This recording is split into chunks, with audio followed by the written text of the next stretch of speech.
How going, brother? Good, yeah? Calm still, you saying to me? Bro, it's stinky still. Why, what's wrong now? Fucking sneaks got bags, bro. Sneaks? I was just with them man the last night then. Back this morning. Fucking first kicked down these doors, the mum's made them mad. Locked some elbows, man. Fuck, man. Joke thing. What do you get back for? It's not like you don't know them, man. They're robberies, obviously, fam. What? Walk with me. Empty life, blood on the ground, empty eyes shutting you down, hopes and dreams that never came, fading out, forgetting your name. We came from the streets, we lurked in the dark. In the daytime, playtime weren't a park. Walk with me. When it was daybreak, we were those kids walking out the prison gates. If we sight something on the roads, then we place our stakes. Back in the ghetto, we collect papes. Rooney or Bert might pay us. Bro, you were never there, don't need you to rate us. Haters, newspapers report capers. It went down even if it's bait. On any side of town, in any flipping state. Intel, Dell and Shifty, brothers always with me. Ready to lick something and skate quickly. Bags of raw cash or some iced out drinkies. The drip was never fake. Man them in ripped jeans, bullet holes and straights. Yes, I'm spitting it, them days were great. If you're lucky then you've been through it too, mate. Enough people don't escape. Rude boys in capes, hoodies, bandanas, white tees standard. Who are you? Who you stand with? Bandoleros and Reeboks as we work you out. He's on his Jacks and his Nike Air Max. Facts, I had Adidas Gazelles in them flats. Lockdowns and cells, no pandemic. Operation Face Mask, CCTV propelled. We were masked up, rocking Versace and Gazelles. On the CV, feel a Ralph tracksuits as well. Tell 'em. You walk away with your life, take a different path and make a change in your life. You can stand tall and walk away with your life. Take a different path and make a change in your life. You can walk away with your life, take a different path and make a change in your life. You can stand tall and walk away with your life. Take a different path and make a change in your life. Take a different. When you didn't have the beat and you couldn't back it. Aggie hit a lick, tennis racket. He just went and smacked it. Who's balling? Who's making packets? They wanna whack you over a box and a kettle and a £6 jacket. Walk with me. Rude boys don't have it. Badness is just a habit. Famous bad man in Vikings and Clarks, studying food epidemics from off the estate. Dog arts holding rusty gauges that fell apart. Choppers and switchblades and tray 8s. Senoritas, day-days, Ritas, Cartiers. Play Janes, fat boys, rope chains. Sovereigns, big chop chains, dog collars, call them chokers, DMX. We came from the streets, we lurked in the dark. In the daytime, playtime weren't a park. Walk with me, walk with me, with me, with me, with me, with me. My don's about to flip and the other guy knows it. Hearts turn purple, no one's with the lip. The vulture circle, watching sparks fly, that's the main feature. Versace snakeskin, QB fought like a creature. Ghost in his Gucci loafers. In the jungle there's a predator that'll still try to eat ya. Petnam was rough, it started in 88 when George got rushed. Luke got bored, now OGs sit together and loud awards. Being a king on these roads, the title's never yours. You're just holding it till it's time to retire or get scored. If you're good at it, you see the crowds, you hear the applause. Some mistake silence for weakness, then the guns get drawn. Tummies get warm, dons go to sleep on these black and blue brick streets forever. Sitting in his front seat, then reclined his leather. Shots Bluetooth his face, whip Barcelona, Messi, blue toothpaste. It's real Madrid. Walk with me. If they're falling, catch a body. Once upon a time, London street legends. R.I.P. Del P, Sparks, Frank, Pigo, David, Jason, Tanisha, Skeng, all the fallen soldiers in these streets. TSS, GW, Blue Season.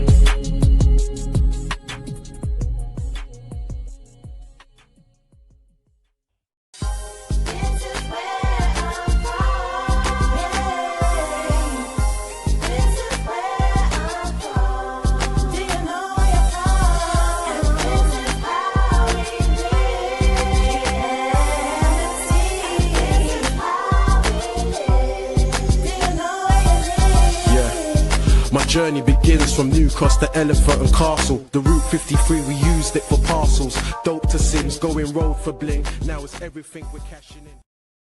The date was Friday the 22nd of April 1988.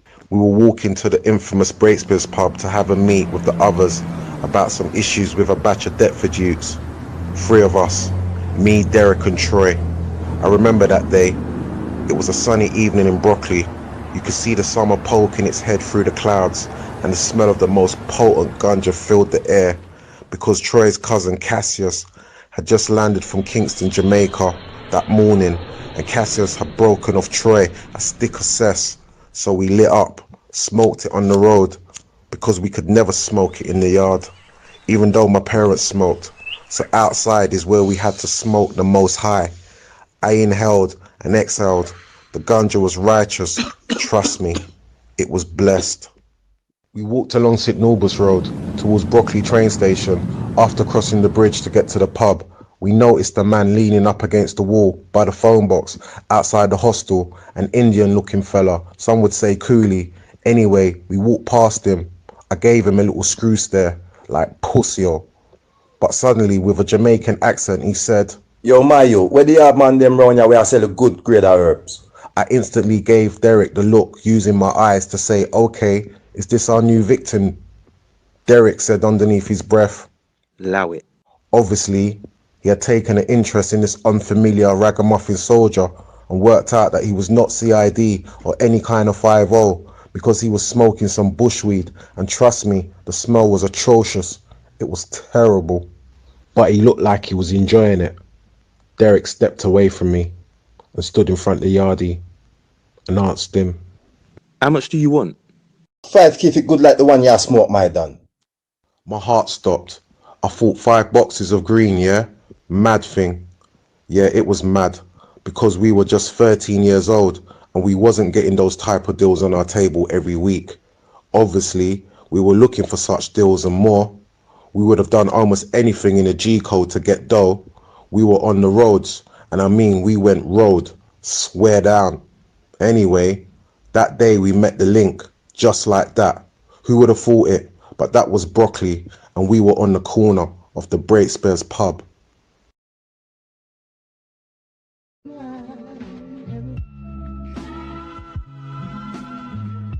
Anyway, that day we met the link, just like that. Who would have thought it? But that was Brockley, and we were on the corner of the Breakspears pub. I can't do that, Dave. You still owe me for the last one. And now you want to tick another 8th? You're taking the piss. Sorry, mate. Stop taking the piss, Dave. Turning up here with no dough. It's bad for business. If I switch you, I'm going to do this for the last favour. But you do yourself a favour, yeah? Don't come around here with no money, or else, mate. Yeah, sweet, mate. So what you saying, next Tuesday? Hold that. Cheers, mate. Cheers, mate. Wagwan. Wagwan. You man looking to get this thing sorted then? Yeah, of course. Lad, you're the big you on the block. You can have words with the elders if you know them. That's for your little soldiers. Deal with that. Them lot are in good uns. Waiting for yous.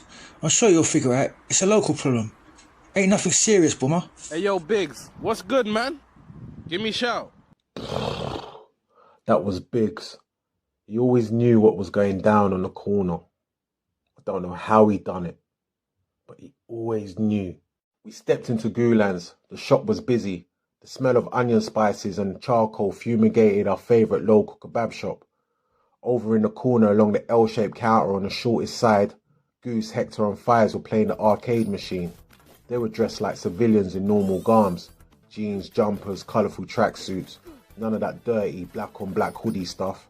That was bait on top, as the olders would say.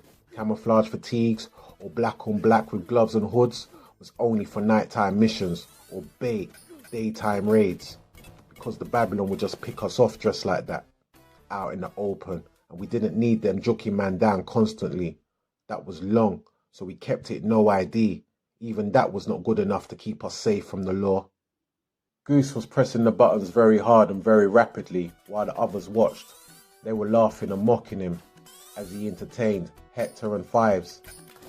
They were unimpressed, saying he was shit, total whack at the game, psyching him out, winding him up, Shinobi was a Ninja Warrior computer game that was doing its numbers on the street arcades and in people's homes on their computers during that year of 1988. It then went on to become a classic computer game before the rise of Street Fighter. Troy shouted out, "You jokers!" waving his hands, looking in the boy's direction. Fives turned around and said, what you on about? Fives was a short ute, so we called him Fives, as in 5 inches. Troy grinned, then he spoke. "You man supposed to be outside the pub waiting, not gaming. Fam, come like you think everything's a game out here, fam." Goose replied, "Calm down, you man. Core, don't start arguing. I'm about to die on this game, fam. I'm almost done. We can go cotch in the alleyway and bill a zoo and sort this out. Just give me 2 minutes, bro." A girl walked into the shop, just as Goose had basically finished ordering us to stop the banter. She was pretty. She had silky hair. You could see she was of mixed heritage. I was trying to guess her age. In my head, she was no more than 2 years older than me. The girl was buff. She had assets. And she was behaving like she couldn't see the man them in the shop. She ordered her chicken burger and chips with a drink and went and stood on the other side of the shop by the window. I wanted to talk to her properly, but I knew Troy and even Goose would be onto me and probably even try to bust my throat too, mocking my move, scaring her away. They had done that a few times to me when making our patrols, mashing texts and looking for girls in Lewisham Shopping Centre. So I still needed to return the senders. They're not too funny jokes. You get me? You know better, I thought to myself, but I have to get her attention, even if it's some form of recognition from her. That would be cool. It would be a start. You get me? The man them were too busy watching Goose on the machine to even notice her. Joke thing, I thought. A bonus for me though. So I stood by the shop's doorway and waited for all of them to leave the shop. "Hey, chicken burger and chips, Len?" Gulen shouted. The pretty thing walked over to him, paid and collected her snack. She turned and headed in my direction towards the main exit of the shop. I smiled at her and opened the door for her. "Pretty lady, enjoy your food," I said. She looked at me and smiled and said, "I will. I always come here when I've got the munchies for chicken and chips." "Yeah? Come on. So do I." But she had already walked off before I could finish spitting my darts. Halfway through my sentence, I could smell her hairspray or perfume or something. Smelt refreshing. Nice clean girl, I thought. Not no crusty skets. As I stared at her while she crossed the Pelican Crossing towards the Breakspear's Arms. "Ah," said Troy. "You're trying it, bandit," laughing and pointing at me, making half the shop turn around and look at us. I said, "You prick. Come on, you man, let's bounce. I got things to do before the day finishes." "So what you saying, Fives? You were on your own on the 36 bus coming back from Lewisham when they got on the bus?" "Yeah," Fives replied. "Okay then, what happened?" "Bro, they sat next to me on the back seat of the bus, and in front of me, 4 of them. They weren't in school uniform, olders I think, 1 white fella, the rest were blackheads. They asked me for a fag. I said, nah, I ain't got that. They asked me where I was from. I said, local. Then some more questions. Do I know man like Shortman or Brody or something like that? I said, nah. And one of them, the black boy, said, give me your Walkman and your watch. I said, what? Louder. I tried to get off the bus, and one of them, the light-skinned youth, blocked my departure. And basically it was on from there. They gave me a couple bangs. I tried to swing, pulled out a dull and jacked me. Then they got off the bus. A big woman in the front of the bus heard the commotion. She was screaming, leave him alone, leave him alone. But it was too late. They already had my stuff. The youth almost broke my nose as well. I was hurt, fam. I stayed on the bus. The woman said that she recognized their face from Deptford. They loafed around the crypt, always making noise and that. I told her thanks and got off the bus. At my stop, you get me? Fives didn't look a bit embarrassed as he told us the story. He was destined to be a serious guy, I thought. London transport was a real nightmare in them days. There was no cameras on the buses back then. The reality was that you could get beat up, stabbed, robbed, or even worse on a London bus. Derek shouted out as he appeared at the far end of the alleyway behind Goulan's. As he began walking up to us, his brand new green and yellow Adidas torsion started glowing, and his Fila tracksuit top. He was rocking Pepe jeans. He was on some boss swag. His Creps were dope still. Adidas had made a comeback with those kicks. Well, go on you, man. So you can't wait for man? When Derek was in earshot of me, I asked him, did you get the Yardie's number? Yes. I said, cool, we got to find a link for the Indian. Derek replied, come on, standard. He then joined the group conversation. Troy, Goose and Hector were looking at each other. You could tell Five's story was on repeat in their minds. Troy told Fives to bill a spliff. So he told you what happened? He got robbed and tumped up by those punks. We need to catch one of them, if not all of them, and brat them up. No jokes, just beatings. Troy said, I'm down with that. Goose said, me too. Hector followed. As usual, he had always been the follower of the group. Fives looked happy as he was skinning up. Him hearing man them assembling to avenge his loss and his violation was making him grin. I looked down at the ground for a minute. I could feel eyes on me. I looked up. Everyone was watching me, realizing I hadn't said anything. Then I addressed my comrades. I think we should find out a bit more about these brothers. It might help us win. What? Find out where they live? That's not a bad idea. Find out everything if we can. You done, no? You can get anything done. They got legislation and bill passed so fast that if a rapper start rapping about killing Asian men, you understand me, all of a sudden it becomes a hate record, right? If you rap about killing Jews, it's a hate record. You rap about killing gays, it's a hate record. If you rap about killing heterosexual black men, it's a hit record, right? So what lessons can we learn to where, or what are they teaching us about the dynamics of power that we need to learn as a community? Blueseason5radio stories. Scene 2. Sean was sitting in the corner by the pool area facing the bar talking to Ninja. He said, the Breakspheres pub was always lively on a Friday evening. Ninja replied, well, you know why. Sean, it's payday and every roadman with something up his sleeve has got something to buy or sell like it's Christmas. Ninja started laughing. Excuse me. Surprised by the interruption, Sean switched his focus from Ninja to the female standing in front of them. Amazed by her beauty and shape, he could feel a sudden electric charge of desire immediately rush through his body but stayed calm under her gaze. Refusing to act like a savage. Thinking to himself, the Blue was full of unfamiliar sexy women. Wow, oh my days, this must be me. Is there anyone sitting on this chair? Can I take it away to my table? Please. It's yours. Go on, take it. You're gorgeous. Anything else I can do for you? Who are you here with? To be continued. Follow #BLS5. Some of you just come around. What you know about changing of the guards? Breaks my arms. Right there, bro, it was written in Psalms. How you get your P up, the re-up. The American law enforcement caught on to the posses and things started pursuing a policy to take them out.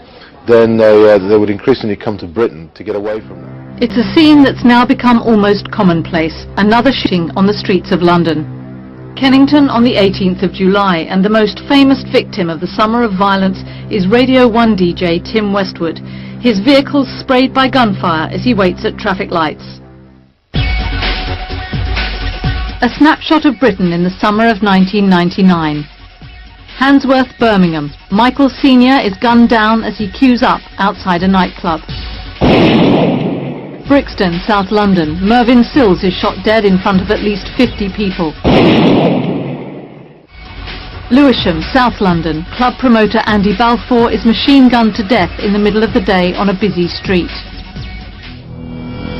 There's a war raging on the streets of Britain, but most of the casualties barely make the local news, and the witnesses are too afraid to talk. Here in Dalston, North London, 7 people were mown down as 2 gunmen opened fire on each other at a nightclub. Well, it would appear from witnesses that we have and the forensics that in the narrow passage leading to the toilet area, 2 men have met with other people around them, and both appear to have drawn guns and fired at each other, and unfortunately the majority of the victims have been caught in the crossfire or by ricochets and injured. And certainly in this case, from the injuries, we could have had 5 dead people. But detectives investigating this latest Yardie-related shooting have come up against a wall of silence.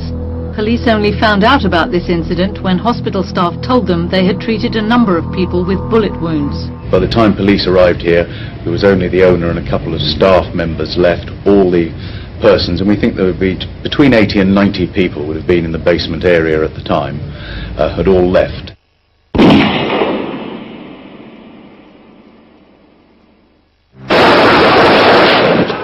Britain's most violent criminal gangsters arrived from the other side of the world.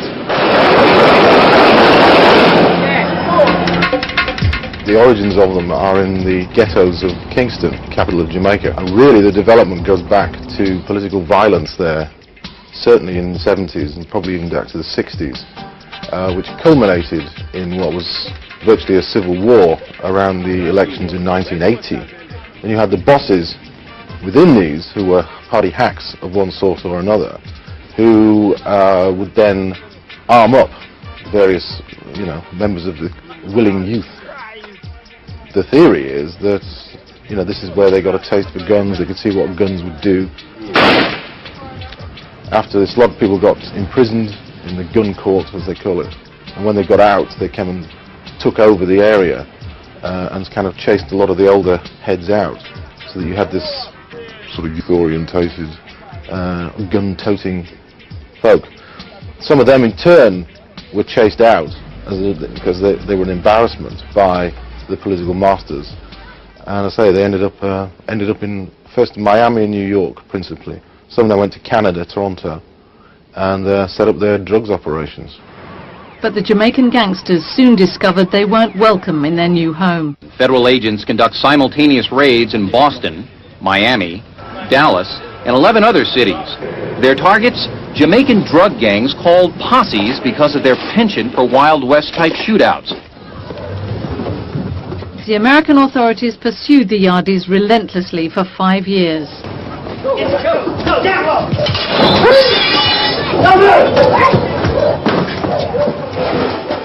The American law enforcement caught on to the posses and things started pursuing a policy to take them out. Then they would increasingly come to Britain to get away from that. And they would start to see Britain as a market for crack cocaine. Crack was the drug which had swept through the American ghettos with devastating effect. Yardies, they were the people who imported the cocaine, turned it into crack and sold it on the streets. They backed this up with a willingness to use violence and guns. Some of these guys got loads of money, but they're very, very dangerous men. They carry all sorts of weapons, automatic handguns. You can get anything they want. They are very dangerous because they're always prepared to use it. Go to a dance, anyone wearing anything of value, take it from them if they like it, and it's all done at gunpoint. One thing that the Yardies had shown in America was their ruthlessness and readiness to resort to weapons, and now they were about to hit the streets of Britain. December 1988, Acton, West London, and the first real evidence that the Yardies had arrived in this country. Ambushed by flying squad officers, the 5 men who held up this post office responded with awesome firepower. They shot back with at least 3 different automatic weapons. This was a frightening new development for police officers more accustomed to dealing with a robber and his shotgun. This unbelievable violence, which had really started, I suppose, 87, 88, and was growing and growing, it was just completely beyond our experience. I mean, people don't realise that there were more people being shot dead at that period of our history, and still are to this day, with weapons, with firearms, than ever were killed in the heyday of the Crays and the Frasers and the Richardsons and all these sort of infamous gangsters of the 60s.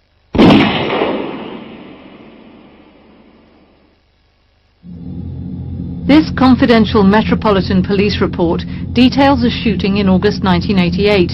It clearly reveals senior officers' concerns about the indiscriminate use of guns by Yardie gangs. This was a shootout of a kind totally alien to the United Kingdom. Other than in terrorist offences, seldom have we witnessed the use of firearms by criminals in this way. In the months that have followed, we have begun to notice a much greater willingness amongst the Jamaican drug dealers to settle disputes with the gun. There were more people being killed on the streets of London than I believe were ever killed in the Wild West in the 19th century. It was the most dreadful situation, and it went largely unnoticed by the general public because the people concerned in these shootings, both the shooters and the shot at, tended to be Jamaican drug dealers.